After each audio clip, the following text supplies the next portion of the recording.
Green Mountain Grills showing you how to make a slow-cooked, smoky pulled pork.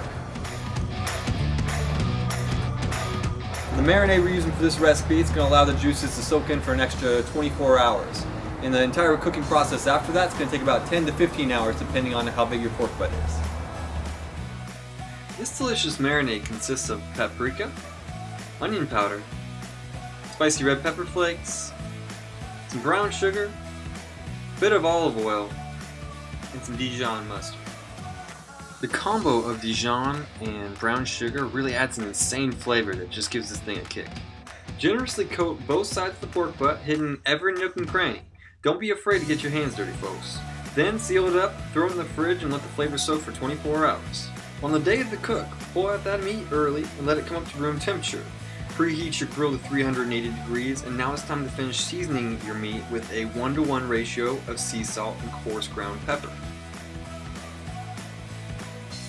I like to mix my seasonings first in a shaker. That way the flavoring is even across the entire pork butt. Now it's time to toss it in your smoker and cook it at 380 degrees to really settle in that flavorful outer coat.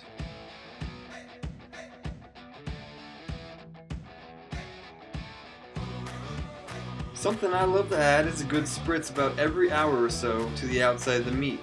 This includes apple cider vinegar, which tenderizes the meat a bit, apple juice, which sort of caramelizes the outer coating, olive oil, and just a dash of Worcestershire for added flavor. Any standard spray bottle will work great to get this job done. Now I'm a true sucker for that extra smoky flavor on my pulled pork, so I use a smoke tube. A smoke tube is this awesome tool that basically triples the amount of smoke in your grill using nothing but a few handfuls of pellets. You just light one side with a torch and it burns slowly from one side to the other. Now we're really cooking.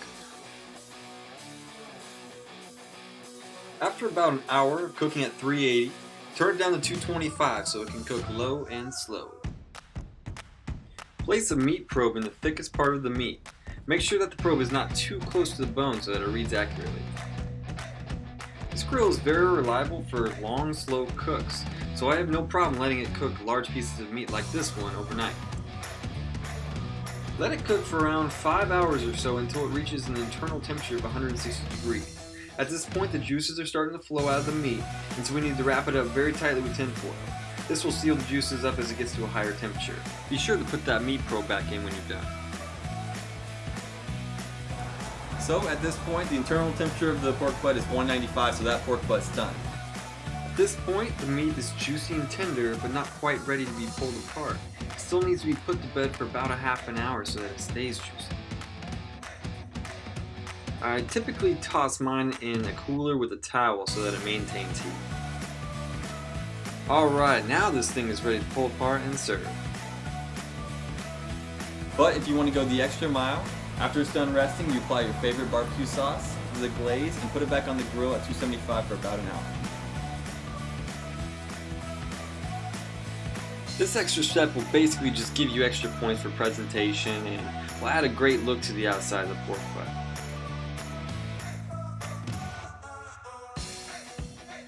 Now, any smoker chef will tell you, the best way to tell if your pork butt's done is if the bone slides out with ease. So check this out. Whew, that's done. Now watch how easily this meat just pulls apart. It's maintained moisture, it's got great flavor, and it's just very tender.